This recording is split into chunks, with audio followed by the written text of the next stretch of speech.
আমরা সবাই কি সুস্থ?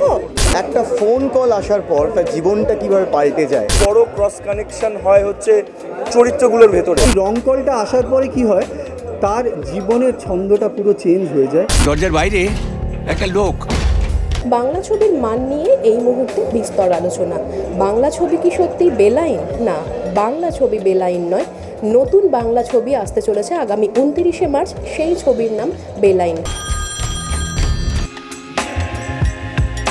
লাইন ছুতো বা যেটা আমরা বলি যে আমরা সবাই কি সেন, আমরা সবাই কি সুস্থ, তো সেই প্রশ্নেই চলে আসছি আমরা প্রত্যেকটা সময় সিনেমায়। আমার মনে হয় এটা পুরো অন্য ধরনের থ্রিলার, যে থ্রিলার এতদিন বাংলা ছবিতে হয়নি। আজকালকার লোকেরা হয়তো বুঝতে পারবে না, যাদের ল্যান্ডফোন নেই।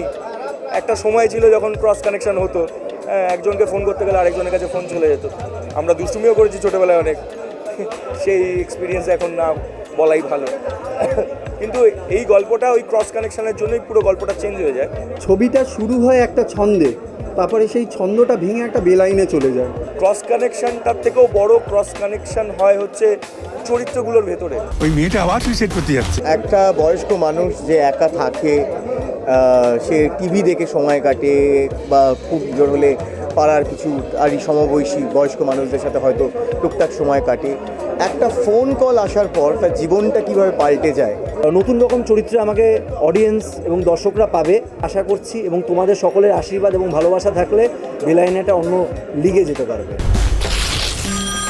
অনেক কিছুই হয় এই সিনেমাটায়, তো এতটাই কি বলবো, এতটাই ঘটনার ওপর বেস করে সিনেমাটা যে আমি তোমাকে ডিরেক্টলি কিছু ঘটনা বলতে পারছি না।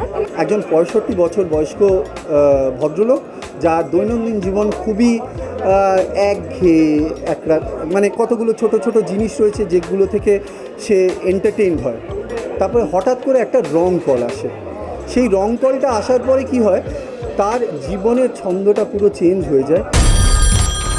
সৌমিক রায়চৌধুরী পরিচালিত ছবি বেলাইন। এই ছবিতে অভিনয় করেছেন পরাণ বন্দ্যোপাধ্যায়, শ্রেয়া ভট্টাচার্য সহ আরও অনেকে। এরকম আরও বিভিন্ন আপডেটের জন্য চোখ রাখুন আরটিএস টিভি এইচডির পর্দায়।